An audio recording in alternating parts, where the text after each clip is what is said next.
Brian Glowacki joins us. What's up? The energy of that intro was overwhelming, Jesse. We don't do intros. No intros. Here's a guy. We're gonna talk to him. You know him, you love him, and if you don't, you're about to get to know him and get to love him as much as Ben Bisonga and myself, Jesse Burlingame, do here on the LonelyMans podcast. There we go. Ben, what was that hard-hitting question you're about to ask Brian? Nah, I'm just wondering what Beagle's been up to these days. Are you still here? Are you in the Cape? What's going on in the world of Beaglo? All over the place. First of all, completely stepping on my dick at every turn, trying to navigate the social climate that I'm in, that we're in. I cannot say the right thing. I just keep fucking up. If you don't say anything, it's white silence. So you can't win either way. I'm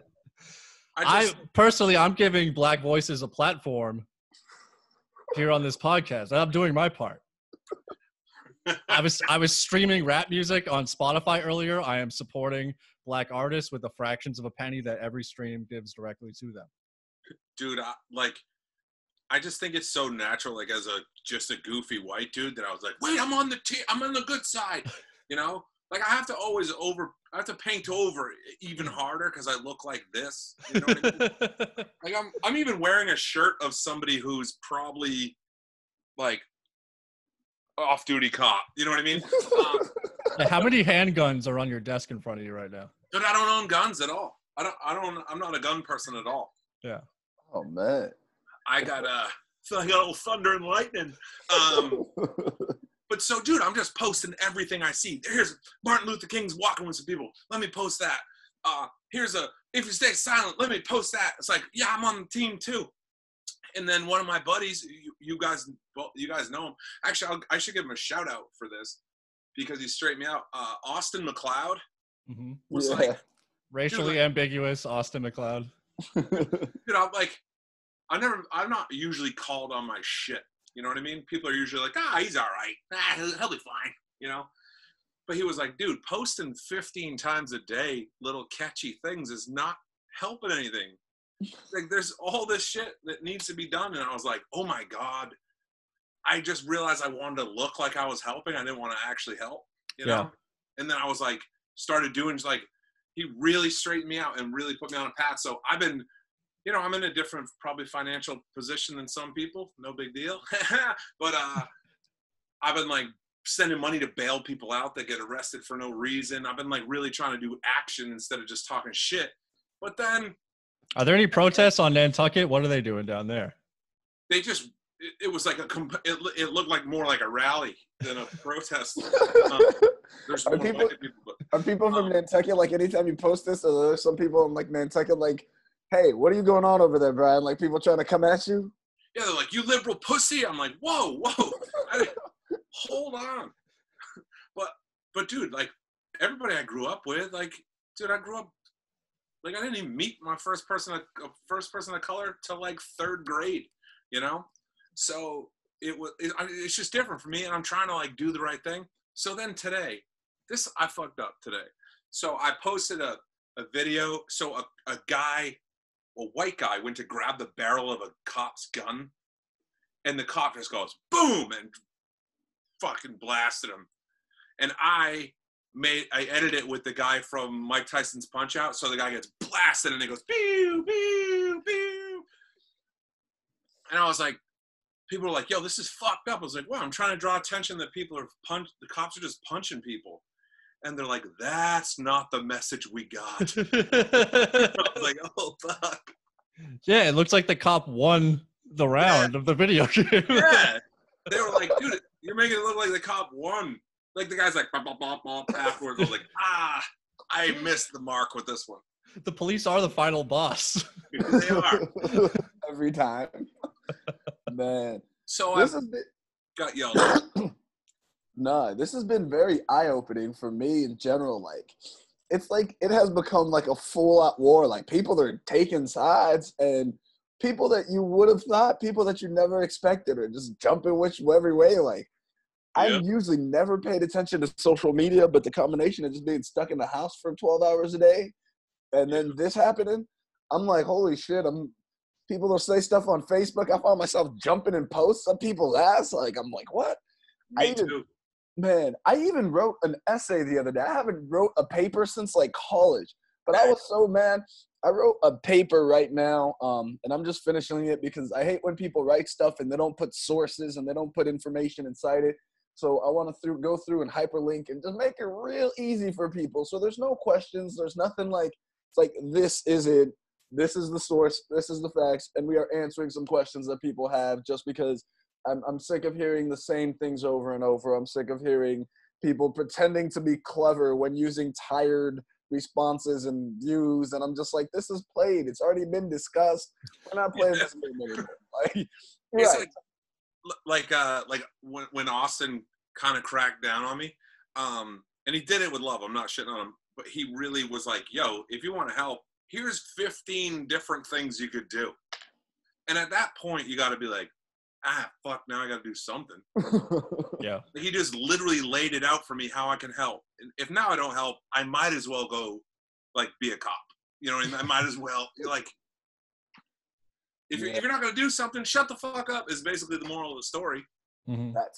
Did you guys hear about the Boston comic? She's putting on a topless virtual show on to raise money for Black Lives Matter, right? Did you see this? I did. Then, of course, the best part about anything is the comments. You have to read the comments anytime I post. That's where we all are. I said hashtag jiggle for George. I loved it. I support it. Listen, if you want to show some titties and donate some money to where it matters, do your thing. Boobies for BLM. But watching the responses on there was just comical. Like, people, it's crazy to see where people, like, it's really shown a lot of light, shed a lot of light on a lot of people, which has been interesting to see, to say the least. Dude, there's so much outrage in every direction. I'm getting outrage fatigue. Like, I had corona fatigue last week. Now I'm like, yo, wait a minute. So this girl, I mean, this woman, you would think, oh, I'm going to show my tits and I'm going to do comedy. I'm going to raise money for a good thing. Somebody like me would be like, oh my God, you're willing to do that? And you probably sucker some goofy white dudes in that don't even like people of color. They're like, I'm going to say some tits. I don't care if it goes to black people, you know? It should generate money. Yeah. Right. But then somebody else will go, how dare you? Why don't you do comedy based on your art? And then I'm like, oh my God, the movement is eating itself. Yeah. That is so real. I think the left has always done that, though. It's just just a cannibalization. Yeah, that's why they keep taking L's. Like, that's what they did to Bernie back in 2016, right? There was that whole convention, and they try to, like, push him out, and then they pushed Hillary, and then they lost, which I thought was like ain't that poetic justice? Like, real fucking. But you can never be woke enough whenever you try to do something charitable, what you think is the right thing. Like, everyone will come and tell you how you're not doing it right, and then you get frustrated. You're like, I guess I'll do nothing then. That's where I am today, and I'm still. Now I'm just behind the scenes trying to give money to things that I can help. Yeah. But like, the other day, remember we were supposed to put a black square in our Instagram? And within 4 hours, you found out why you're not supposed to do that. Like, it's just another trend for white people. I was like, I almost posted the orange Firefest square, like, as a joke. And I was like, I am going to get so lit up. It's not worth the couple likes that I might get on it. But I posted the black square, and then the next time I checked my phone, I was like, "Oh, I shouldn't have done that," because I'm everyone's just flooding timelines and just blocking out, like, real messages that are trying to come through. Right. It's like you know how when people protest every now and again, some looting happens, right? And people, like, make a big deal of it. This whole situation is like fake. Social media has become like a real life looting situation. Like, people are out there trying to, like, protest on social media, and then you just have people out there just, like, trying to loot for likes and just, like, coming in and burning shit down. And it's gotten to be like a whole shit show to where there's so much going on in cross directions that there's no there's no coherency to any of this, which is going to end badly. Like, if there's no direction to where people are trying to end this, it's only going to just end in outrage and people just like, nah, we're ready to go to war, like, at any time. Put them up. You're going to be ready to do this anytime you're on the street. Like, that's what's going to have to be. And people are trying to fire tear gas at your thoughts. They're trying to stop your, like, I'm like, I feel like you're policing my thoughts right now. Yeah. You know, like I'm trying. Every person I grew up with is like, what about cops? I'm like, please slow down. And then so I try to be like, you know what? We're not talking about cops right now. We're talking about Black Lives Matter. So I have to like turn my back on, you know, 7th grade me. I have to be like, hey, you've got us this far, old ways. And I turn my back on it. And then someone's like, you're fucking used the wrong hashtag. And I'm like, well, fuck. Now everyone hates me. Now like, I'm in either side you're on. Like, if you're on the internet, you're just in your own little corner of cyberspace that no one actually sees. Right. And it doesn't affect any real change. Like, so you could either do what you're doing, silently give money behind the scenes, which actually like does some good, or be out in the streets and actually like be seen and be heard and be in the faces of the people that you're challenging. My point was, let's say you're like I'm not with them protesters.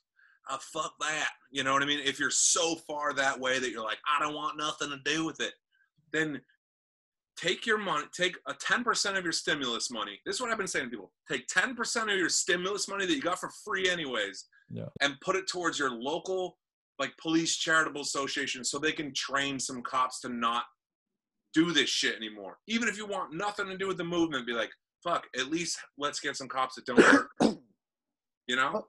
Well, well, definitely. I think the biggest thing and what gets lost inside of this is a lot of people take this stuff and they start taking it personally. Like, well, I didn't shoot any black people. This ain't about me. And it's like there's such a narrow-minded perspective of what's really happening. The thing is, and for a lot of people in the know, it's like you watch these videos, you just see like 2 white guys that just decided because they could that they were just going to go and just shoot this dude on the street. Apparently some testimony came out in the court that there's video of the guy who recorded it, saying there's apparently like a video of him calling him an N-word after he shot him and killed him and all sorts of stuff, right? The problem with that is the DA doesn't want to prosecute. They bring in another one, doesn't want to prosecute. So you go 3 months without this video getting out, and unless this video gets out and people lose their minds, nothing happens.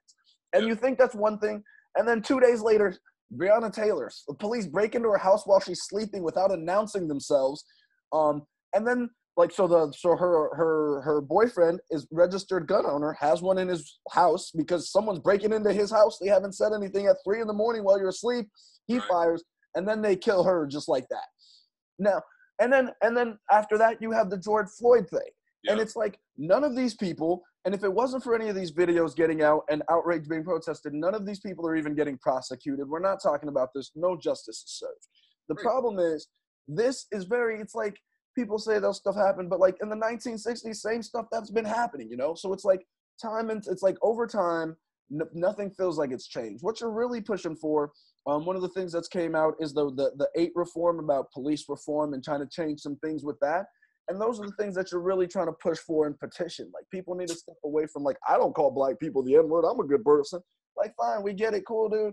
But, right. But it's more so that systemic problem with police that you're really trying to talk about. And when people got to start, like, making voting changes and like, hey, this doesn't look right. When a DA doesn't want to prosecute a cop. When a DA doesn't want to charge somebody that did something when you have video evidence of exactly what it is. That is the problem. And that's really what the systemic issues are. And anyone that's focusing on more minor things than that, then you are missing the boat with where this is trying to go and where this needs to go. That's the message I want to get out to some people. I wanted to interrupt so many times and just white-splain this, but you do such a good job that I was just like, see, shut up, let him talk, and it was perfect. Elevate black voices. You should cut us out of this and just put this out as like like LL, where LL was like rapping, I should just put it on speaker view and just have Ben go off the whole time. Just hide our faces. B-Glow, B-Glow, I will say, even before this happened, we had some situations where some shit happened, some real racial shit happened, and even before all that happened, you were always on the right side of that. So I will give you credit for that. When things came down to it, in real life, you were on the right side of that action, where a lot of people are not. There are a lot of lip service, and when it comes down to it, they're not. Do you want to tell that story? I want Ben to tell the story. Oh man. I might have because no, so wait, before you tell it, I just want to say one of the regrets I have in the last 10 years is not just shit beating that guy from one end of that street to the other. But anyways, I just regret not beating his ass. But you can tell the story. Oh man, I mean, I'm trying to remember it. Trying to remember. We were at the Woo-Ha-Ha, and this guy was drunk and heckling the whole show. We came to a show. So we had done a show. I think I was hosting the show. B-Glow was on the show. I had done a set or whatever. This guy, he was kind of heckling the show or whatever. I think you knew his wife, or you had gone to like high school with his wife, right? So we went to high school together, but didn't know each other. Yeah. So you guys were from like the same place, knew the same people. So afterwards, like, oh, we love the show. You guys wanted to catch up. We're like, yeah, we're hungry. There's the spot next door. So we all went to go grab some food, grab some drinks. So we get there, we're grabbing food, we're grabbing drinks, and everything's going. And you're kind of talking to the girl. You're like, oh, you remember that person? Oh, you know this person in this place, and this thing happened, and all these. So you guys are kind of going down your own trip down memory lane. And this guy's kind of drinking and getting increasingly frustrated. He was already like black. Yeah, he was already that. Yeah. So he starts hanging out with us here, and at first he starts bad-mouthing B-Glow. Now, while all this is going on, the funny part is, remember those two girls that were at the show? Oh yeah. Yeah. So So those two girls that were at the show, they come through. Those girls, were they like heckling you during the show? Or? They were cool, but then the one girl sat next to me, and all I was doing was talking about my wife and my kid to this girl. Cock blocking yourself. Yeah, I have to, because when you're this handsome, when you have a little something called charisma, boys. But I was like, oh, my wife and my kid. And I was like, not spitting game whatsoever. And the other friend is now ganged up with that guy, being like, yeah, he is a piece of shit. Yeah. He's trying to F my friend. Yeah, they ganged up on me. Yeah, and I was like, I'm sitting right there, and I'm just watching this unfold. And then, shortly thereafter, the dude starts talking to me, and he starts saying some pretty questionably racial things. I'm like, okay. And then at some point... What was he saying to you? He was just like, because he said something about being from the South, and he was just kind of talking about, I don't know, sports and something like that. Can I clean this section up? Yeah, clean this section up. I don't remember exactly what he had said, but I know what he finally said that set the bar, but he was saying other stuff before. And I wasn't there, so I'm trying to learn as much about this. Okay.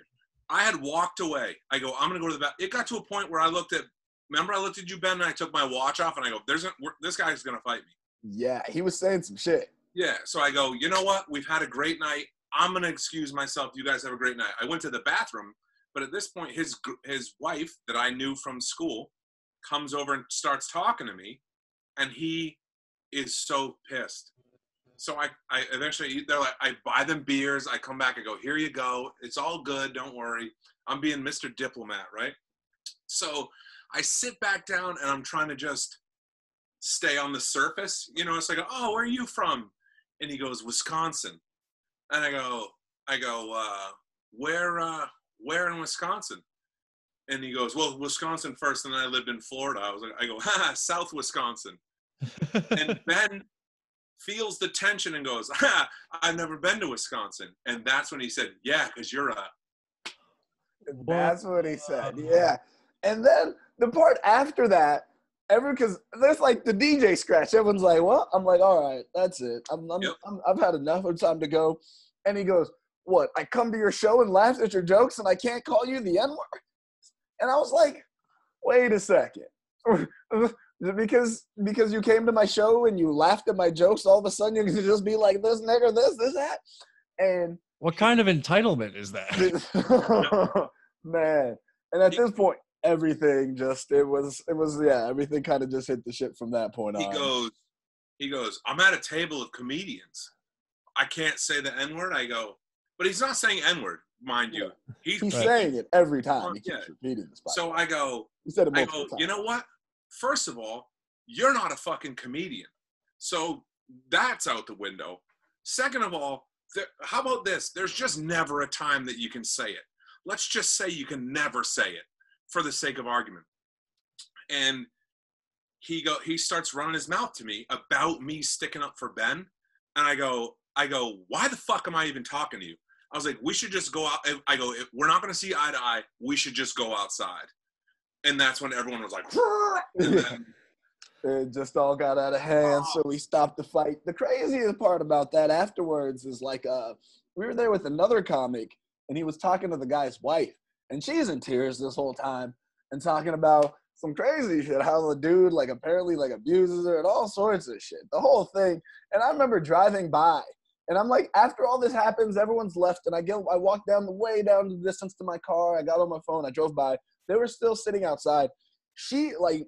And I'm just like, because it's like a one-way street, there's a little stop sign, so it's kind of going slow. And this dude is like, it looks like he's yelling at her, and she's in tears, and the whole thing was just a fucking shit show. Did he have his hands on her? Was he like grabbing her? No, I don't think he had his hands on her, but it was in public, and I don't know what that dude, but he looks like it behind closed doors that she's got some hands laid on her before. So he goes, she said to Tony, while I was like, yo, I'll fuck it. I told him, I was like, I'm dying for a piece of you. Let's go outside. I will shit beat you. I'm just telling him, like, I want to go outside. Let's fucking square up. And while this is happening, she's crying to Tony going, I'm going to be in so much trouble for this. He's going to hit me for this. I can't go home. It's not safe. And Tony doesn't even tell me until the next day on Facebook. I go, dude, why didn't you tell me that night? I would have beat him up on principle just because of that. Yeah. That whole night was fucking But then you can't like take her home. Where what do you do after that? I told on him.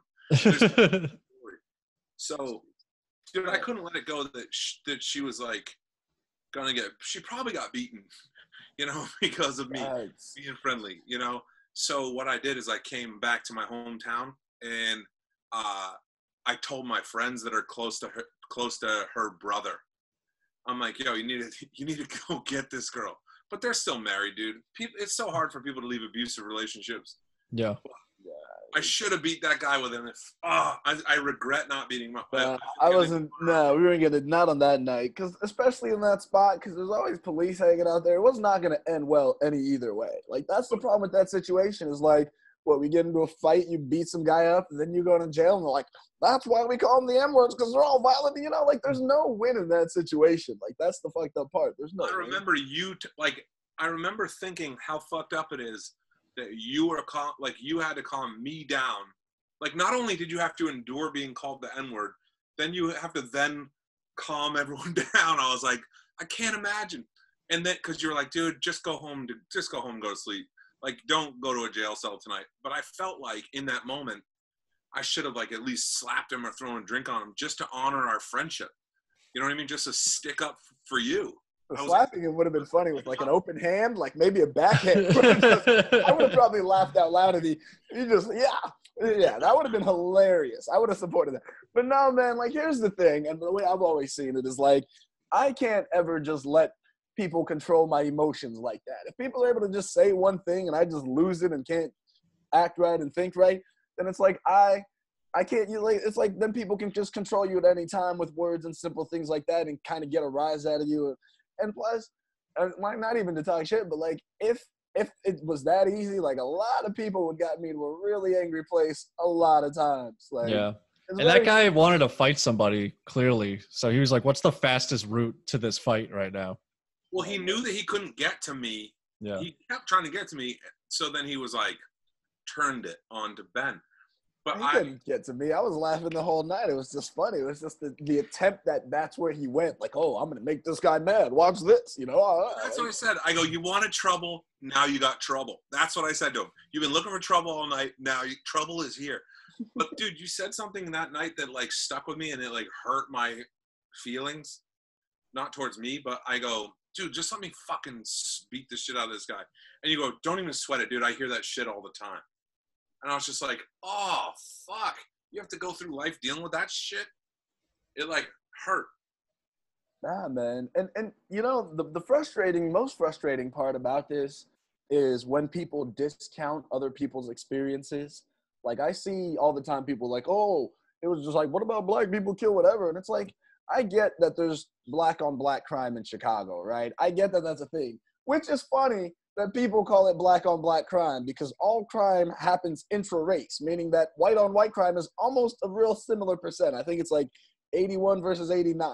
But no one ever says white on white crime. No one has ever used that phrase. If Brian beat up that guy, it would not be reported in a white on white crime statistic. It wouldn't have been. Yeah, so it's just like it's so when people go there, I already know what you're trying to do with that, and I'm like, that trope is played.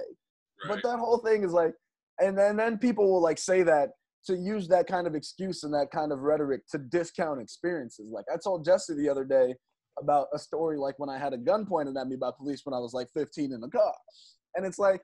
I told that story to somebody one time, and they were like, that's not true. You're making it up. Because in their minds, that seems so outlandish, they couldn't believe. And I'm like, that's exactly the point. Because something that happened to someone, you're in such a different like world that you couldn't even believe that that would ever happen to somebody.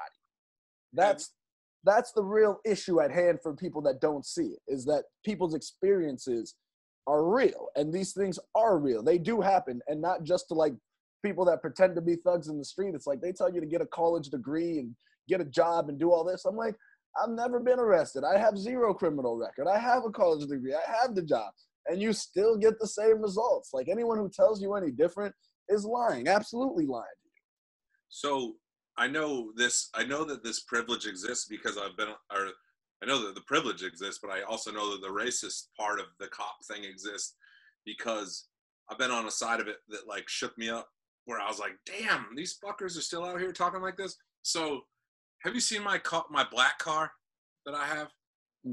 I have a black, completely murdered out Chrysler 300. It looks like a drug dealer car. It legit, like my brother-in-law's a state, and when he drove it, he goes, oh, it was awesome. I felt like a drug dealer.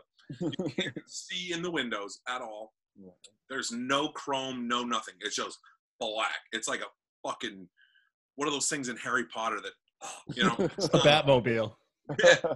So I'm driving home from a gig in Springfield, and I'm driving to Westboro. And I'm speeding, but not crazy. You know, I'm probably doing maybe 75 or whatever. Right.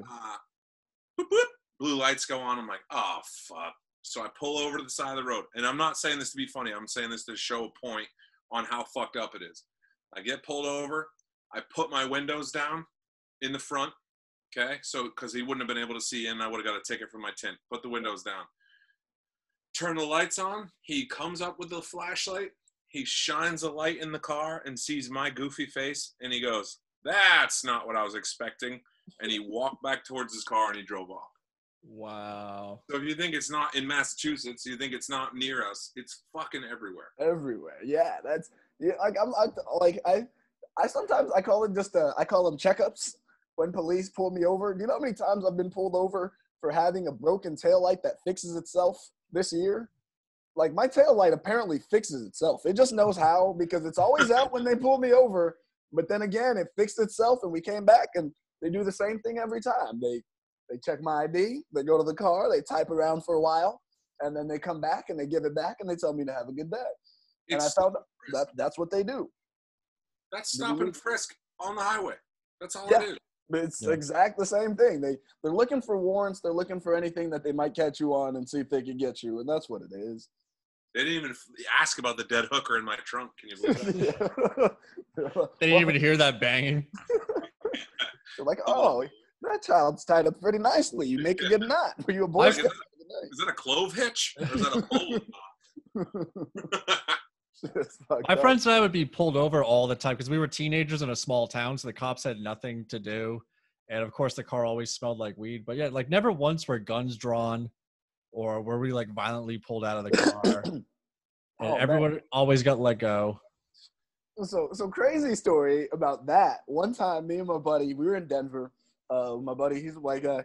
And we played in a men's basketball league. We got done with the game. We won. We were all hyped. We're wearing like sweatpants or whatever. And we were drinking, right? We go to the bar, we drink. And afterwards, we're hyped. We're still drinking. Like, we got a buzz going. We've been drinking a little bit. We go to the strip club. They won't let us in because we're in sweatpants, right? So right before we had gone into the strip club, we had been drinking, like a considerable amount to where none of us should have been driving. But we had been. And we smoked weed right before we get out of the car. This is before it was legal. So we get out of the car. We go to the strip club. They won't let us in. Right when we turn around to walk out of the strip club, 2 cops, like, get on our asses. They're like, we smell weed. We saw you guys smoking and to get out of the car. Whose weed's car and is it? And so me and my friend are like, fuck. Like, he's been drinking and we got weed and this can't be good. So the cops, like, sit us down on the curb. Now, they take us kind of separately. And I don't know what it was. And so they start asking us questions. So, like, were you guys smoking? We're like, yeah, we smoked weed. And he's like, whose car is it? He's like, well, I was like, it's my friend. He's like, who was driving? He was driving the car. And he's like, okay. He's like, I'm making sure you guys aren't lying to me, blah, blah, blah. And he goes and talks to his cop friend. And then he comes all over me. He's like, I was like, and he's like, so then all of a sudden he takes my arms and he throws me on the hood. Like, just throws me down on the hood. Now my friend's standing over there and I'm watching him and I'm like, what are you doing? Like, I didn't do anything. Like, why is my head on the hood? My friend's standing right there. Like, I can see him standing there. And I'm like, I didn't do anything. He's like, oh, you think you're so fucking smart, huh? You think you're fucking tough? You think you're so smart? I'm like, why? I didn't do anything. And my boy's like, he's freaking out because he thinks he's going to jail. And then they let my boy go. Didn't give him anything. They let him drive drunk. They just let him go. They're just like, all right. They arrested me, took me to detox. The whole time on the way there, I'm like, am I getting arrested? What I'm getting charged with? They're like, oh no, you're not getting arrested. You're just getting taught a lesson. It's like, you think you're so smart? You think you're so clever? Took me to detox. Put me into detox. I had to stay there the whole night. He's like, oh, you think you got it figured out now? What do you have to say for yourself? Just talking shit to me the whole time on the way to detox. I remember I was livid. I got out of detox. I went to the police office. I went to the police station. And I was like, who is this? I'm filing complaints on everybody. Like, I'm so, and the cop's like, well, let's talk about it. King Kong ain't got shit, right? I was livid, man. They wanted me to pay all this money. They wanted me to pay all these things. I'm like, I'm not paying a cent for none of this. I'm filing this complaint, blah, blah, blah. He's like, well, let's talk about it. And they ended up, like, taking away all the fees, all the things they make me pay. They just let me walk out, and they just scrapped it like it never happened. See, I got dragged to detox too, but it was by my sponsor. He's like, you think you're so smart? Have fun in Minnesota for 28 days. Minnesota. When did you go to detox? Like, when did you go to like that? 2006, 2007. What was the event where everyone was like, nah, you need to go, and everyone was okay with it? What happened right before that you went? I think everyone was like, what's wrong? Why is Brian, he's going where? I was just out of control. I was just drinking too much, but I was taking like a ton of pills and stuff. But not even like, this is how old I am. This was before oxys were even a thing. Or maybe they had just started, but nobody was like, nobody was hooked on oxys. It was like Vicodins? Dude, I was hooked on like Valium and shit. Like those sort of things. Oh, okay, yeah. Anything that would make me go to sleep. And I was boozing like, I took 5 years off. I was completely sober for 5 years, but I drink now. But I would fucking plow back then. I was just a mess. And then I like had a relationship that fell apart, and I was like, call my buddy. I was like, I need help, and he was like, I know you do. And then I didn't realize the help was going to be rehab. Oh, okay. And I was like, I guess I should get my life together. But I'm glad I did. But I was never like, oh, I need a drink. I'm still not. Was it one of those like resort rehabs, or was it like a real rehab? I mean, it's called Hazelden, and it was it's in Minnesota. It's where like Eddie Van Halen went and Eric Clapton. So it's not like a resort, but it's a good rehab. Like it was a real one. Did you do equine therapy with the horses? Fuck no. I did play a lot of disc golf though. That was so real. Disc golf guy. It was like I will never drink again. We just stop playing disc golf, please. It's like, and they called it frolf. Like, golf. I'm from the frothing capital of like the United States. It is a real thing. It's serious. It's hilarious. Yeah. And I got real into it. I was like, yo, you want to froth? And then I look back at that time like, yo, I frothed way too much. Stopped playing beer pong and started frothing. Or we played actual ping pong. They call it ping pong camp. When you go to rehab, they call it ping pong camp because that's all there is for leisure activity is ping pong. like Forrest Gump, you just got all sick playing against the wall and shit. 2 paddles. Like an ice cream and just. Are you guys going mental without shows? Nobody did more shows than the two of you clowns. Yeah, we started a podcast, bro. Rock bottom. You and everyone else. My wife has a podcast too. Now you guys should know. Matt, have you been doing a lot of like online shows and stuff, or? Yeah, I did a bunch of like online Zoom shows where the people weren't muted, so there was like a moderator going around. You know, if you're running a blender in the background, you'd hear it, but people were going around like muting all those people, so it felt like a real show. So you would get like a response, like yeah, of laughter. Yeah, that's pretty cool. Oh, I heard you're doing the thing. What's that drive-through or drive-in movie thing that you're doing for Tobin? There's something. I'm doing one in Marlboro. Yeah, I heard about that. What exactly is it? It's like I'm trying to figure out how it's working. Or Bert Kreischer's doing a whole tour of it through the Midwest. What is it though? Like how do they work? I think you tune your car stereo to a certain frequency. Mm-hmm. And then you like honk if it's funny or something. I heard Joe List talking about, he did one in New York and they told everyone to honk their horns, but then there was a noise complaint. So then everyone had to flash their headlights. Oh my God. It's for me, I'm just like, I need to get back into it to start to knock the rust off.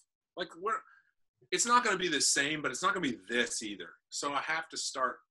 Like, I'm like one of those people, I'm like, if that's what it is, then I'm going to be the best fucking drive-in comic you've ever seen. You know, like that's just how my mentality is. I don't want to do it that way. I want to go back to shitty basements. And there's a mic in Rhode Island now. Pub on Park is open. Of course there is. Like the Comedy Connection in East Providence is open again. Really? So probably be doing a weekend there. What's the capacity there? So it used to be like 280 and now it's like 75.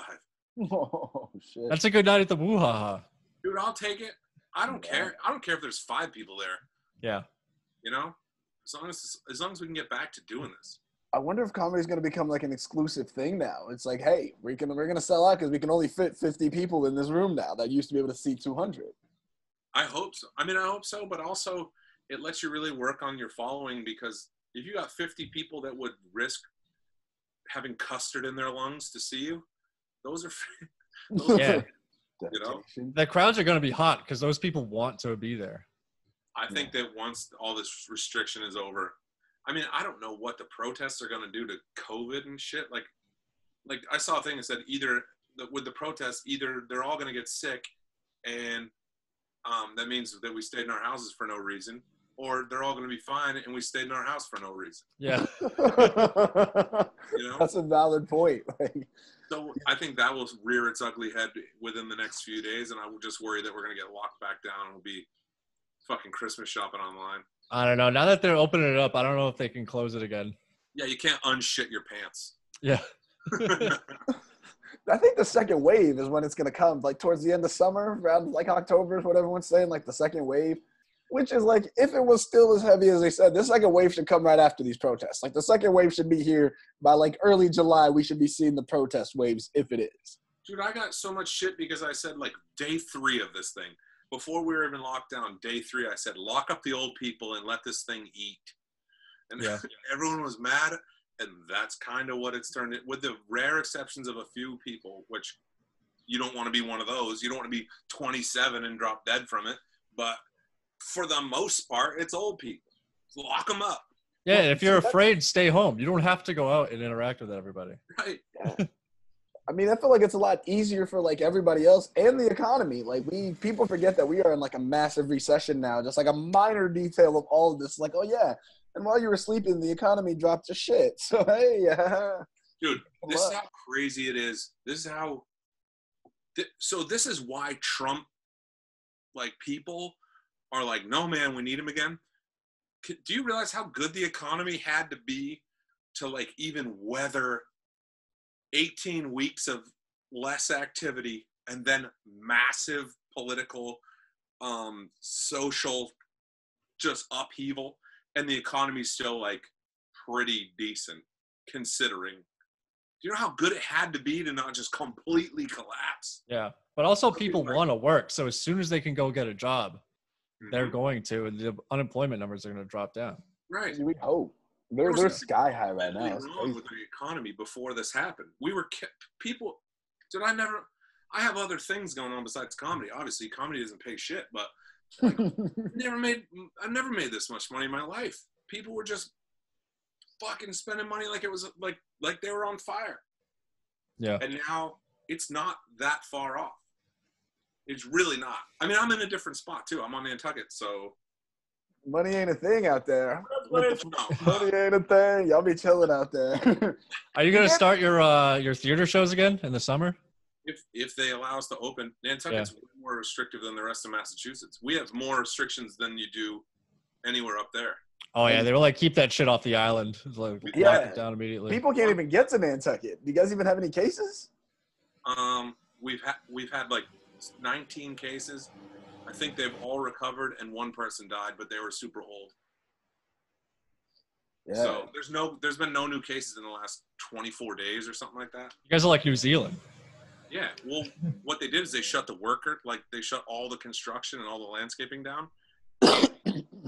All those day workers that come back and forth on the ferry weren't coming because there was no work, so it didn't spread.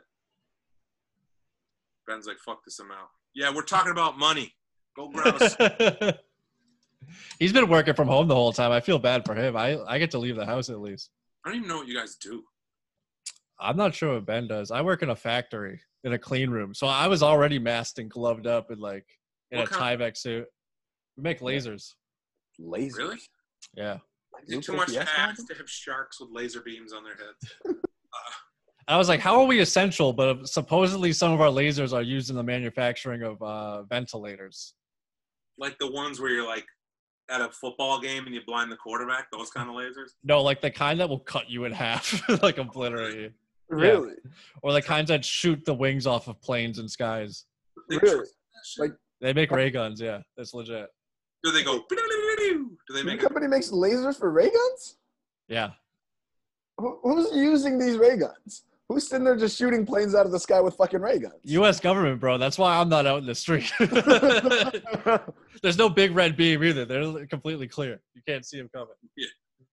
So this whole time, the lasers have no freaking beams? When I started there, I was like, oh, do we make ray guns? And they were like, yeah, we make ray guns.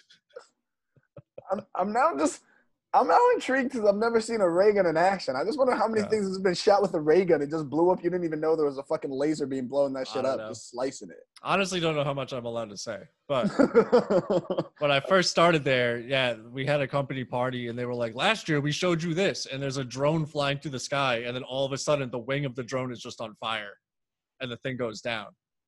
So they put together like 6 of our biggest lasers and put them on a battleship. And they can shoot drones out of the sky with the laser. It's like, I saw a video of that on the internet the other day. Like a Navy ship shoots drone with laser beam. Yeah, and that's like, boom, and this drone was just fucked up. We've had that for like 10 years already. But they were like, so we showed you that last year. This year we have this, and it's a guy in a radiation suit inside of a nuclear reactor holding what looks like an M16. And you just see metal being cut out in a square in front of him. So he's cutting through a nuclear reactor with a literal ray gun. Yeah. And there's like all sorts of wires coming off of it because it goes to like the generators and shit. But like they probably didn't have to make it gun shaped, but it looks way cooler than they did. There's no kickback on. But the fucking, was it like, remember when they released like Windows 7? And they were like all the goofy white guys in like khakis going like, at the release party. No, we were high-fiving. We were all like, holy fucking shit, that's what we do. Because like I work in a clean room. I work in one room in one section of a building. There's like over 1,000 people that work there. And I'm just like one ant in the fucking, you know. Damn. So my key card works on 3 doors. It gets me through like the main door, through my changing room, and then into my department. So That's it. You need everything is on a need to know clearance level basis. Yeah, like a kid died. One of our coworkers like died in a drunk driving accident, and I was like, I didn't know that kid. They're like, oh, he works in the basement. I was like, we have a basement. Nah. What do you do, Ben? Oh man, I sell insurance. Ugh. It's bad from this desk. Like 8 hours a day, I just sit at the same desk I'm sitting at now. Are you wearing pants? Never. I don't even wear sleeves, Beagle. I put on sleeves for you. I'm normally in like, yeah, I'm normally suns out, guns out, skies out, thighs out. Shit. Yeah. Play a lot of PlayStation in the back in the meantime. He's letting you be the muscle for this podcast. This is gonna cut down your. You're not gonna be able to be like, I did 300 and whatever. I was on pace to hit 360 this year for sure. Yeah. You still have to. You just have to do 1 million. Yeah, dude. Like how many days are we down? 120 days yet? Like it was March 14th was the last time we performed. Yeah, that was the last set I did. Dude, the last time I performed was, hang on, it was at the Kowloon, and I went there. So that would be March. Oh my God, I have to keep scrolling back. So March 21st, I think. Yeah, March 21st was my last show. And, March 21st? You were performing through the quarantine? I performed on. It hadn't been shut down yet. Oh shit! Yeah, you were going. They must have been going heavy because everything Tobin-wise shut down that last night on the 14th. So you were like out like another week. I might be. It might have been the 14th. Was it Saturday or what day of the week was it? It was a Saturday, and then I was like super. I just did my set, and then I was trying to leave, and then they were like, the person that runs it was like, "Are you uncomfortable being here?" I was like, "Yes, I am." Like normally I'm like, whatever, show must go on. I was like, I don't want to be here. Can I leave? They were like, of course. They go, why didn't you tell me? I'm like, because most comedy clubs will never use you again if you sneezed in the green room. You know, right. Oh, that's a bad example now, but you know what I mean? Like you get banned for nothing. I've been banned from so many clubs for no reason. Yeah, March 14th was my 86th set of the year, and that was like day 70 something of the year, I think. So like I was already ahead of the game. Yeah. So how are you gonna make up that time? We're I don't know. 2021's my year, baby. That's what I'm We're gonna have to do like 12. We're gonna have to do like 12 sets a week. I felt like I was just getting some momentum too. Like I was like starting to get gigs in other parts of the country and starting to like have my own. Yeah. You know, I was gonna ask you about developing your own rooms. Yeah, that was the mission I was on then, was to like do my own thing. Like I love the work. I love the work that I was doing for Tobin, any room I was working in. But I had this like moment where I was opening for Bob Marley in Maine, or it was in Vermont. But and he was like, we were just talking about like business, and he was like, "Oh, if you're a $200 comic, and you keep taking $200, and you're just gonna be a $200 comic forever." And I was like, "Ah, fuck." It's like they're like, build your own thing. And I was like, all right. And I started doing it. I tried to bring you, Jesse, but you're already booked. But yeah, Jimmy and I did this little side room of a theater. Jimmy Cash and I did the side room of a theater. I sold the whole thing out, 2 shows, just on the following that I had and built in that area. Like I picked markets, and so like even now, if I put out a Facebook video, I'm gonna like market it in those towns that I am like pursuing. So instead of just like throwing shit at the wall to see what sticks and being like, oh, one person liked my thing in Denver, one person in Albuquerque, I'm like, let's get some money behind it. Do like Rutland, Vermont, St. Augustine, Florida, markets I'm already in. And like, so this whole time, anything I put out has a chance to at least be seen in those markets. Yeah. Instead of just trying to be like, where's my fans? Be like, no, I'll tell you where I'm going, and I'll make my fan base there, and then spread it, you know? Yeah, try to target untapped markets. Yeah. The middle of fucking nowhere. Dude, why would I go anywhere near New York City if you could go see Bill Burr? You know? Yeah, you go to the Cellar and see the whole Netflix lineup. Right. Or I can be out in the middle of nowhere, rent the room myself, have 50 people show up, and have those 50 people be lifelong fans, you know, friends. So that's where I was getting to, and it was really starting to do very well for me. Like, and like I was hiring openers and overpaying them. I was getting to the point where I was like, ooh, I'm doing my own thing. Mm-hmm. And then it just obviously ended. But now it's back to being a fucking $200 comic because there's less places open. And yeah, we've talked about how everyone at the top is going to get pushed down to the middle or lower. So then where does that put us? But I'm like, we're also going to be around a lot of good people that got pushed down to our level. So we'll be able to network and build with those people also. Right. Also, the cities are going to empty out like they're on fire.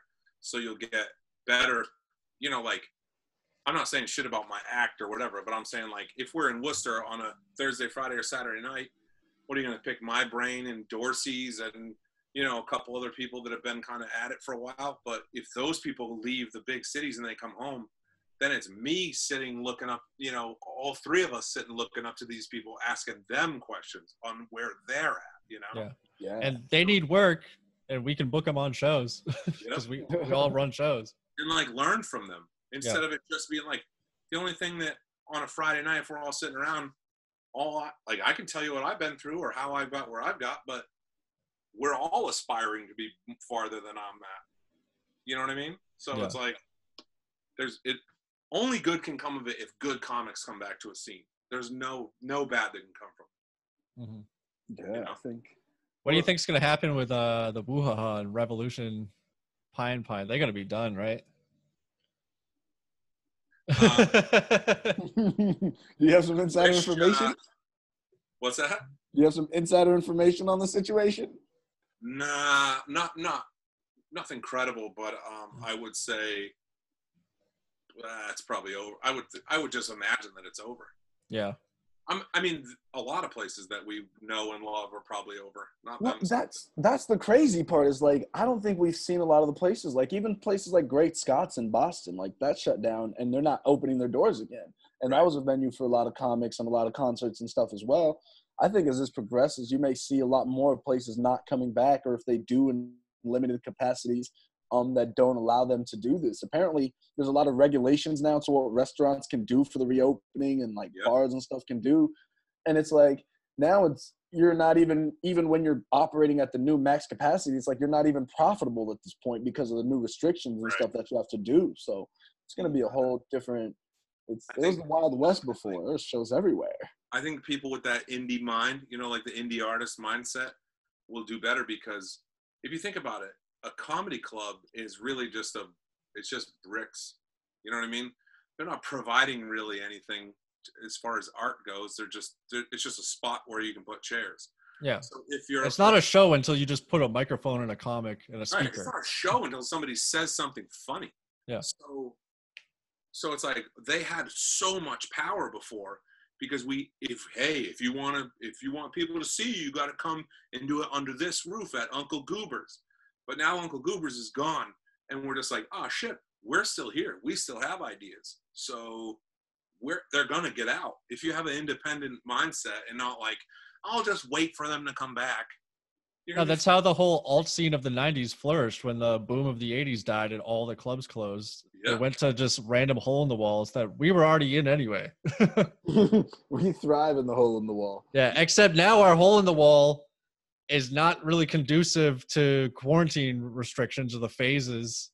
Well, that's where the tricky. Everyone has to be spaced out. Like Nick's, we've been talking about, like, Brian's not going to start running a mic there because there's one person at each table maybe. What Isn't can you do there? Anyways? I'm just kidding. Pretty much, yeah. But have you been writing a lot during this time? Yeah, I have. I feel it's garbage, but I feel like I think differently than I was before. You know, everyone's going to come out of this a little different than they went into it. For sure. Yeah, a lot of us were like, I don't want to talk about anything I was talking about before. Yeah. Before I'd say it. It's like, what am I, like, for me, I mean, what I want to do is use what I learned about myself and use, like, what I learned about my family and people in general, and talk about that, and not necessarily quarantine or I was stuck in my house and like, fuck off. We were all stuck in our houses. What'd you learn? What'd you do? You know? Right. Because it's like, that's what we live. Like, we're supposed to talk about our experiences in a way that people haven't thought of it, right? But we've all had the exact same experience for the last 18 weeks.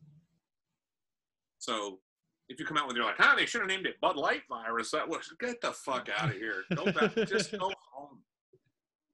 For sure. I think there's going to be a lot of that when things come back, like open mics. Are open mics coming back? Or open mics dead? Rhode Island, dude. Monday night, it happened. They had a fucking soccer microphone and everything. They had a what over the microphone? Just bring your own sock to place over the microphone. Was Craig Ellis there? No, Serenity Jones was, though. Ooh. No way. Yeah. Ooh. We allowed to shit on people in here? Oh. Sure. No one watches this until they hear that we shit on them. Then maybe they'll watch it. I don't even know her. I met her once, and she was like, I'm thinking about doing comedy. And then the very next time I heard her name, she was in an all-out war with poor Josh Ramirez, who's like the nicest person on earth. Yeah. Who fights Josh Ramirez? I know. No, but people were like, Josh, you need to fight Serenity. They pushed Josh into it because, like, otherwise he would have been like, oh, like whatever. She gets the offer. Yeah. I can't do that week anyway, so who cares? Right. I mean, those days are all over, though. I don't think that's coming back. No way. No way is that coming back. Yeah, I don't. It's crazy because, like, I know, like, Pub on Park, you keep saying, like, the open mics, but I'm, like, thinking around, like, everywhere in, like, Massachusetts and Boston. I'm, like, I don't know what's going to come back. Like, wasn't the Improv Boston already closing down? Like, are they done? I don't even know anymore. I think they're done. They weren't even a stand-up spot anyways, were they? Kind of. I mean, I've done shows there. I'm so out of the loop. I'm not a scene person at all. I never chime in except the other day when everyone was shitting on that one dude who was like paid up front for a hooker or whatever. And in the Boston Comedians page, and I just like was like, went in there, was like, told everyone to shut the fuck up. But I'm not a scene person. I'm not a Boston comic. I'm not a Worcester comic. I'm like again, man without a country. Well, You're like Pitbull. You're Mr. Worldwide. Dale. Hey, don't stop the party. But I feel like kind of in this environment, once things start to opening back up, though, I think, like, how do you feel about, like, getting your kind of thing, your band moving kind of back in terms of the shows that you were putting on? Because I feel like those places are going to be starving for comedy once things open back up in places like Rutland, Vermont, and St. Augustine, Florida. Like, they're going to not have anything back else. Like, what else is going over there? Well, and people are not going to want to play the same spaces that I can play. You know what I mean? Like, bigger name people, they're going to be like, well, if I can't do a theater with 1,200 people, it doesn't make sense for me to take the weekend. Where I'm like, shit, I'll put 50 people in a 200-seat theater and spread them out. What the fuck do I have to lose if I'm producing my own thing? Yeah. All the money goes to me anyways. Yeah. I mean, I'll just have to pay Jimmy Cash a little bit less to make the numbers work, you know? Jimmy Cash. Jimmy Change. Jimmy, that change, boy. What's his going rate? I'm going to undercut the shit out of his market. I actually wanted to take all of you. Like, I wanted to I've been saying this to all of you guys. I'm like, I want to build a fucking gang. Yeah. Like a crew. We're also down for that, too. Yeah, so, we are in. Nobody's going to watch this bullshit podcast ever. But if there were 5 of us in here workshopping our dumb jokes out of our notebook, we might actually get somewhere, you know? Mm-hmm. Not that they're not going to watch it. I shouldn't have said that. No, we know they're not. Until we get famous, like 12 years down the road, they're going to search these to see if they can catch us slipping and cancel us. Yeah, I just talked about my job. Like, I can easily get fired from that job now. Yeah. I said I sell insurance. They're going to be like, what company? And they're going to be like, you need to fire him. So they're ahead of time. Yeah. I own my own business, so fuck them. So you'll hire us. Thank you. That's what I'm going to do is, so I'm already planning for, like, I'm not sweating this summer. It's like, it's over for right now. You know what I mean? And like, as soon as you mourn what you wanted it to be, just like anything, it's like a breakup, you know? You're like, oh, it was so great. I want it back. But then you like have a couple months to think about it and you're like, yeah, that relationship kind of sucked.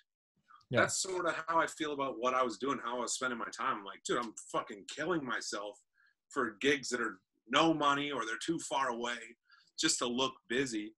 I never saw my kid. I was like never tucked her into bed or fed her at night or anything of that shit, dude. I was just always on the road. And now I'm like, ooh, now I want to like shape this thing how I want it to look, you know?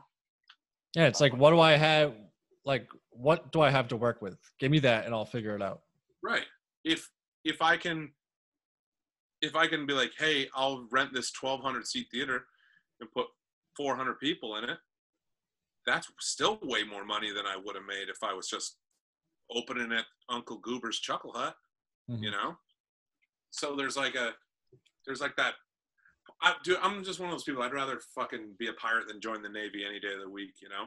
I'm just like that. I just want to go my own way.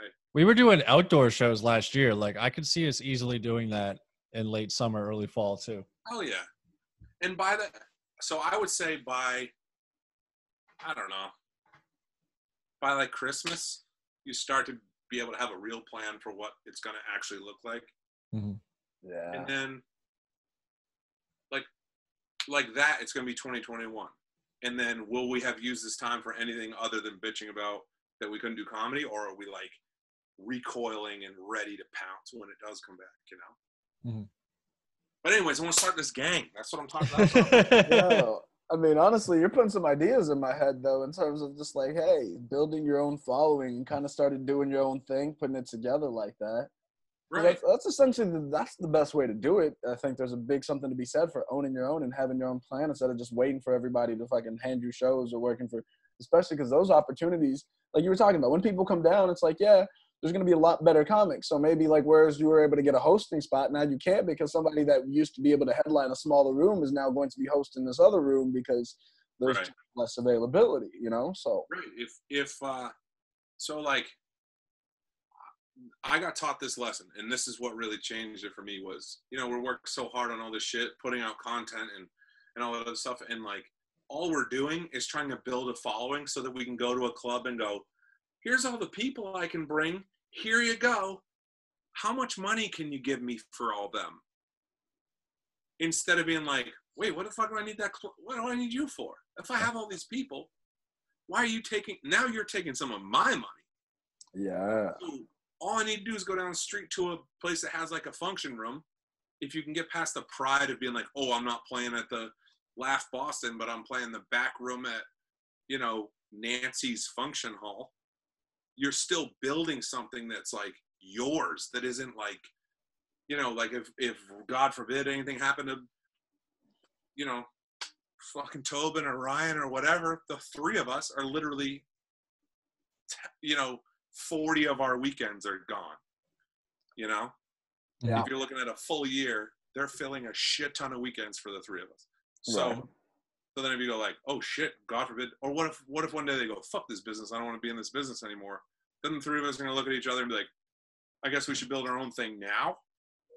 Or do we just start and run it at the same time? Still work for them, but do our own shit. I definitely think now is the time too, because while there's nothing going, you can like plan and strategize. And if you need to save up some funds while you're not doing this, it's like this is the time while there's not really much else going on. Like me and Jesse, we started like lifting and I've been saying I need to get back in shape and stuff like that. And just like the little things, all the things that I said that I never have time to do, I have all the time in the world to do now. So like, why not? If that was my excuse before, it's like, I used to eat out every single meal because I was like, oh, I don't have time. I go to work, I go do the comedy, I can't make meals, I can't cook and grocery shop. I've been cooking for the past month just because I got so sick of eating out and I had nothing but time on my hands. I mean, I've put on like 50 fucking pounds, so I'm not one to talk. But I was like, oh, it's the comedy clubs, the food, you know, it's just really bad for you. And now I'm like, Jesus, it's me. I'm in the best shape of my life. This quarantine is doing me very well. Yeah? Yeah. Except you can't have any people over to share it with you. No, I got no bays, nobody. Get this beach bod and no beaches, bro. Just sitting in your own house. You're just hanging out in a room with Nana's wallpaper on the... What bread and breakfast are you at? And not one woman has seen it except that they watch my podcast. So we know no women are watching this podcast. Most of them are watching this podcast, Jesse. Just Ren Jones is seen. Oh, geez. Because I sent her the link immediately after this. For the record, I have no problem with her. I just was pointing out that it was funny that she was getting into shit brand new. No, I love Serenity, but she is also a meme. So I think she She appreciates that about herself. Yeah. I don't think she's also, that bar owner was right. Like, if you're not available to do something, they have to try to keep the lights on. A bar can do anything they fucking want.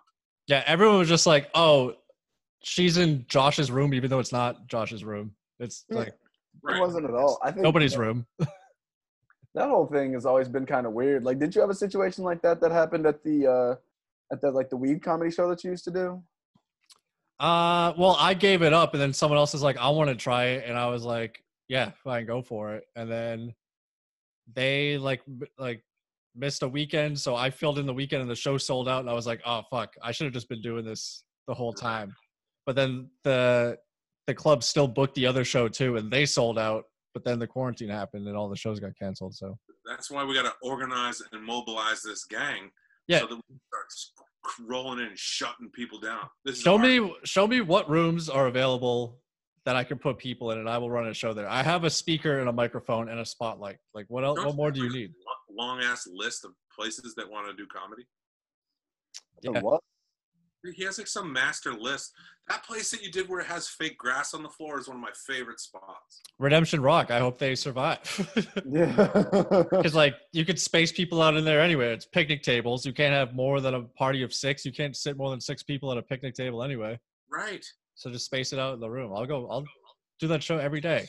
It's gonna soften that spotlight a little. Yeah. Did you feel that from work? Is it actually a laser? Yeah, it is. It's from a battleship. It's doing sense. What other spot were you were trying to do another? Wasn't there like another?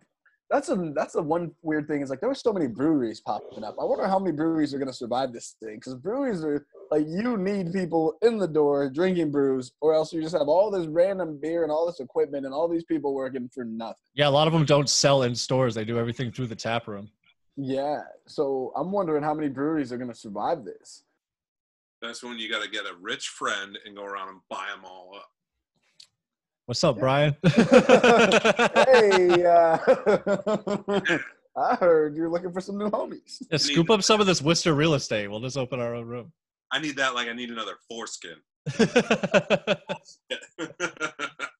I'm worried because Worcester's so independent. There's so many independently owned restaurants and bars and companies, and now all this like Boston corporate money is going to come in and just swoop it all up. Dude, it was coming in anyways. I was trying to buy the Lucky Dog, it was called. You know where that is? Yeah, on Green Street. I wanted to buy that joint. But it's right behind Polar Park. And they're like, we want $1 million for this. I'm like, this place is falling down. Yeah. So the only people that can afford that are, it'll be a beer works or a what, you know what I mean? It's going to be some corporate horseshit place, Mm-hmm. When I wanted to turn it into a seedy fucking nightclub with comedy.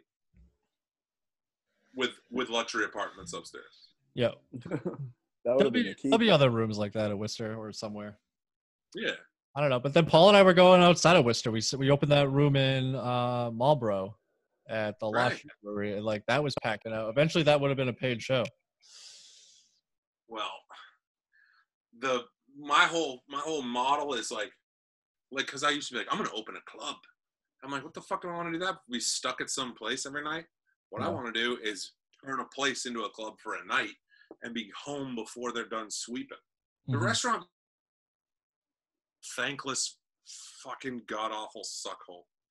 If you can avoid the restaurant business and just do comedy, you're good to go. Yeah, that what's that? A Revolution place? That place was a suckhole for real. Listen, I love the room, the comedy part of it, but the actual food and just everything, suckhole. No, they couldn't figure it out. No, they couldn't. They had an identity crisis. Yeah. Would they try to okie doke you too, though? Like trying to get you to do some shady stuff from some of their other places? No. I don't remember that. I don't know. Opening a gourmet pizza restaurant in a city that already has 1,000 good independent pizza restaurants. Right. Made no sense. They could have been any other restaurant. Is that part of you pretending to be Albanian still? Or? Yeah. I'm deeply invested in the Albanian pizza scene of Worcester. I like to go into a place that you're like, what is this? Is this an arcade? Is it The airport bar? Sports bar, airport bar. Oh, there's a comedy club in the back. Oh, it's 1,000 degrees in there. You know? And they painted over the sign so you didn't even know that the comedy club was in there. I know. I took such pride in that place because I was like, that was like my baby.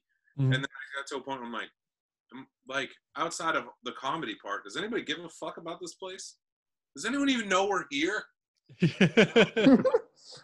That was part of the fun though. On a Friday night, like it's just this little underground comedy like show that you had going on. I tried to like turn it into a clubhouse. Yeah, but it was just hard to get anything going. Yeah, I wanted to pitch that show where Ben and I just hang and swang on stage and just fucking hang out and invite comics up and talk shit. Yeah, and like almost do like a live podcast and like let people run new bits and stuff. You should. Yeah, I mean, we could do that after this. Not in that room. That room's not going to be around after this. You never know. Trust me. That is true. I told Jesse, man, if I make it to 2020 through everything that's happened, and if I make it to 2021, in 2021, I'm not even going to be wearing pants. It's going to be business of top balls out. Like we're going to everywhere in 2021. Dude, that's whoever survives. I'm wearing a collared shirt. Why would I wear? Like, you can't wear a T-shirt on stage. It's like, what the fuck? Who made these rules? I make my own rules now. Yeah.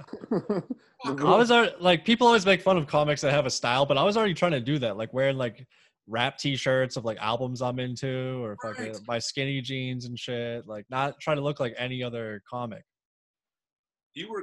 That's what makes me so sad for you two, especially just because you work so hard. But like, you were also both starting to find another gear. You were like, it wasn't like, here's these couple open micers. Your stage time was starting to show like real, like you were making, everyone was on like a curve. Everyone we knew was on like a little thing, but every time I saw you guys was like better, like big jumps. And it's just so hard to get that momentum back, you know? Yeah. But it only comes from stage time. Literally. It comes from doing it every day. And we might not be able to do it every day for another couple of years. And getting shit thrown at you, like where I'm like, stay up there, just talk to people. Yeah, I love that. I tell people about that all the time. Yeah, that's Jesse's like favorite story. Because you probably that was like the longest set you had at that point. So up until that point, right? Yeah, I did 18 minutes of material with crowd work because Brian made me do crowd work, and then I put the mic in the stand and he came over the God mic. He's like, "Where do you think you're going, Jesse?" We're gonna do a Q&A. That's always what I wanted that to be, was just chaos. I like when the wheels come off, you know. And it was just, I could never get to it where I was like, I feel like up until that point, people were still too stiff about it. They're like, or they're coming in and trying to be extra dirty on purpose. It's like, no, that's not the point of this. It's not a dirty show. It's just supposed to be like anything goes. Yeah. You know? I hosted one time and immediately people just started talking to me. So I just like leaned up against the wall and just was just having a back and forth with one table and just trying to rip as hard as I could off of these people. And then like try to do a joke and then just make fun of me doing the joke. Like just be as loose as possible in there. That's what it was for. Yeah. You have to break out of the, like, here's my shit. Well, one time when I hosted, I remember at some point the whole crowd was sitting there. I got the whole crowd to chant "suck a dick," and we were doing this whole time. And I was sitting there. I remember thinking, I'm like, what the fuck just happened? Like, how did we get here? I started hosting a comedy show, and it went off the rails. And I'm like, this is fun as shit. It got to a point where I was I was like trying to book it last minute, like. Because it's so hard to be like, hey, come do my show for free out in Worcester. Unless you're already in Worcester, who the hell wants to come all the way out there for nothing late at night? And then it got to the point where I was booked so much that I was like, this isn't even my thing anymore. Like, it's like, I was trying to be like, just come to the clubhouse. There'll be some comics here. I don't even know who's going to be out, you know? Yeah. But then, you know, girls. It's like, can you get up? Probably. Most likely. I put up almost everybody that asked. Yeah. Every chance I got, I'm like, I can sneak you in. And then the show would go too late. And, you know. That's how that shit works. That Rowdy show was always interesting. I remember one time I hosted that Rowdy show, and I got so sick at that show. Remember that night? That was right When I before the quarantine because I was like, oh, Ben got coronavirus. He had to leave. Is that what you said? It was Yeah. probably like the weekend before, right? Like a week before, too. Oh, yeah. I think you introduced me and you're like, I'm leaving. Just say goodnight to everybody. So, Yeah, I was like, yeah, the room, I was just not feeling the energy in there. So I did like my contractually obligated 10 minutes. And then I was like, did Ben leave? They're like, yep. I was like, that's our show, everybody. Thank you very much. And the audience was so confused. They thought I was joking. And then I went and I walked off the stage and flipped on the light switch. And they were like, oh, I guess we're leaving now. Were you both there when Cypher's hot dosed me? With his vape pen? Yeah. I don't know. I probably. I heard about that. What happened there. with that? What? So, if I get a migraine, it's like throwing up, curled up in a ball. That's what happened to me. I got that migraine coming on that same night with Jesse. I know that feeling, right? So I go, the only way to stop this is a Red Bull and some weed. So I'm like, I just need a little bit of weed. It just takes the panic off of the migraine, and the Red Bull should open up blood vessels, whatever. So Cyphers goes, he's like, I have to hit it pretty hard. That thing doesn't draw well. And I'm like, whatever, dude. And then I went to start the show, and as soon as I went to go on stage, it just hit. And I was like, all fucked up. And I was like, I'm going down a K-hole right now. I was so hot. Did you acknowledge it on stage? Oh, yeah. Like, I was like, yeah, it's Friday night. They're like, it's Saturday. I was like, it was the worst hosting set I've ever done. Now, it was a showcase. It's not like do my shit and then just have to bring up 1-2 other people. This is like a 9-person showcase. So I have to like remember their names and shit. So like the first 4 comics, I was up there being like, this next person, and then I finally like started coming out of it to at the point where I was like, sorry about that, everyone. I had a migraine. I had to like apologize at the end. Like, I had a migraine. I was too fucked up. I'm sorry. It was bad. Fucking Cyphers. Hot dose. Because you're not like a big smoker, right? Like you're not a big. I smoke at night just to go to sleep. Oh, that's it. Shit. Yeah, those weed pens, they were catching everybody off guard. People like, oh, they're these little pens. It's just a little bit of smoke. And then you'd be like, that was one reason I wanted to quit smoking because I never knew like what the dosage was going to be before I went on stage and like try to time it out like 2 or 3 hours before the show. But I'm such a weed addict. I would smoke like right before the show. Yeah, and try to balance it out with Red Bulls and caffeine and coffees. I was like, just dead. And he goes, oh, you got to hit it kind of hard. It doesn't draw that well. And he knew. Set you up. Paul Cypher set you up. That's actually is he oh yeah, you still haven't talked to him, huh? No. We haven't talked in a week Paul since he started this podcast and then bailed on the podcast and has not been around. That is the backstory behind that. He probably hit that pen too hard. A week ago. He hot dosed himself. He woke up in Debo's pigeon coop. He's like, I can't podcast right now or ever. We're not friends anymore. Too hot. I'm breaking up the band. I'm breaking up the gang. What is friendship anyway? Yeah. Are we even here? This doesn't matter. Are you going to go back up to Westboro anytime soon? Or are you still staying in the Cape? Tonight. What time is it right now? 6:30? I'll be up there at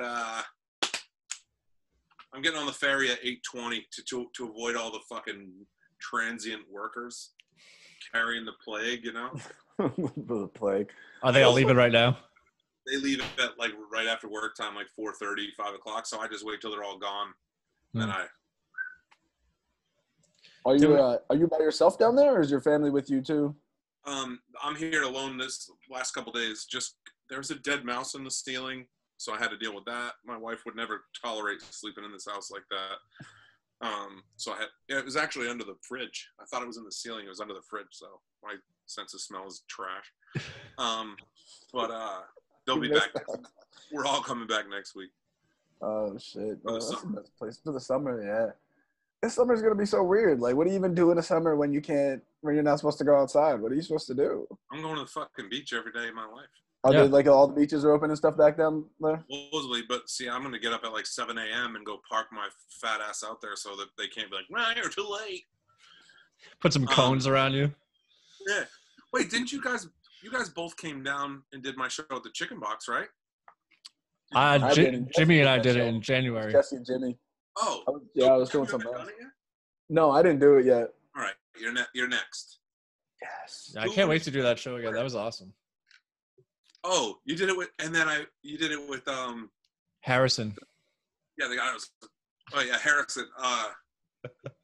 And I was like, remember, I was talking like the van lady. I was like, yo, watch this. This bitch is gonna know who I am. She's gonna back down. And I put down the window, and she's like, "Get the fuck out of the way!" And I was like, "Yeah, it was a tight street, and like she was clogging up the lane, and you were like, watch this shit. I'm gonna flex on this bitch." And she was like, "Get the fuck out of the way!" Fuck you, bitch! And I was like, and then I put up that kid who had like never done stand up before. Yeah, you put up two of Nantucket's only open micers to open the show. You did no time up front. You just said, "Hey everybody, welcome to the show. Here's a guy that does comedy once a week, and here's a kid who's done it 7 times." Yep. Yo, and then here's Jesse Burlingame to clean up all the mess and establish that this actually is a comedy show. How did those guys do? They had a ton of friends there watching them, so they did. They did as well as you should in that situation. And I think Brian teed it up like, "Hey, these guys are new. Let's give them some energy and like welcome to the state." I don't know. I'm also at a point just with everything where it's like with you guys. I mean, I think you both, without knowing, like prove something. Not that you had shit to prove to me, but just like. I'm like, fuck, these guys are here every single weekend. I'm going to like give whatever stage time they want. I'm going to provide if I have the opportunity to. Mm-hmm. But with new people and I come home to my hometown, I have to also be like, hey, chase your dreams. But I'm not like that. I wasn't even like that with you two or anybody, even Jimmy, you know? I'm like, all right, we'll see, fucking sink or swim then. If you want to be in this club, you better earn it, you know? But here it's different because I'm like, you guys can do it. You can get up and get out of here like I did, you know? The irony, people are trying to move up to Nantucket. Feel like you could leave this island. I know. Go to Martha's Vineyard and upgrade. Yeah, the 7 times kid just moved from New York City. Like he was in the mecca of stand-up and then moved to Nantucket and then started doing stand-up there. Yeah, you moved here to do stand-up? Would you want to start in New York, though? New York would be a real tough place to start, like if you've never done it before, but I guess you'd be in the scene. I would never want to start anywhere but Boston or Boston, Worcester, Providence. Yeah. There's just so much room to develop. But dude, remember Harrison he's so brutal. He's like, get these fucking guys off the stage. Like he was so mad. He was like timing everyone. I'm like, dude, I got this. Relax. Oh yeah, and then he told that kid straight to his face that he sucks. And we were like, he should suck. This was his 8th time on stage. Yeah, and we had to then tell Harrison he was fucked up. Remember how I like sat with him at that hotel and I was like, yo, that's fucked up. You had like 4 heart-to-hearts with him throughout the night as we moved locations. Well, I don't care if you're a headliner or if you're above me or whatever. Like if you do something fucked up, I'm gonna tell you. You know, I calls it like I sees it. Yeah, because he was from that like old school like hazing mentality from like back in the day. Where they didn't let you into the club, like they wouldn't let you sit at the table until they thought you were good. And it's like, all right, you can haze me because I'm not. This is what I do every single day, and I'm not going to give up, no matter who tells me I suck. But this kid has only done it a handful of times, and maybe someone telling him he sucks like would stop him from like doing it again.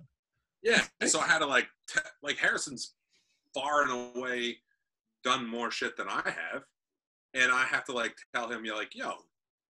I'm fucking yelling at you, you know? Yeah. But on the flip side, though, if that's all it took, Harrison telling that kid that he sucks at comedy, the quick comedy, then he probably wasn't going to be shit comic anyways. That was what Harrison said, bro. I'm not saying to ever do that. I'm not going to go out of my way to do that, but I'm just saying if that ever happens to you and that's enough to make you quit, then that's on you, honestly. That person shouldn't have done that, but you got to fight through that. Yeah. We're fragile in the first place, and then imagine like open mic number 3. Some guy who's toured the world and entertained the troops and shit is like, yo, you suck. Don't ever fucking do this again. Yeah, that's pretty harsh. It is harsh for sure. I guess I just see it from my perspective where I'd be like, man, fuck that guy. I'm going to show him. I'll be back and suck again tomorrow night, motherfucker. Like, that would be my perspective. He still does it, but. Yeah. Well, not anymore, but I guess you. No, I'm just kidding. Now it's been like a year, so fuck that kid.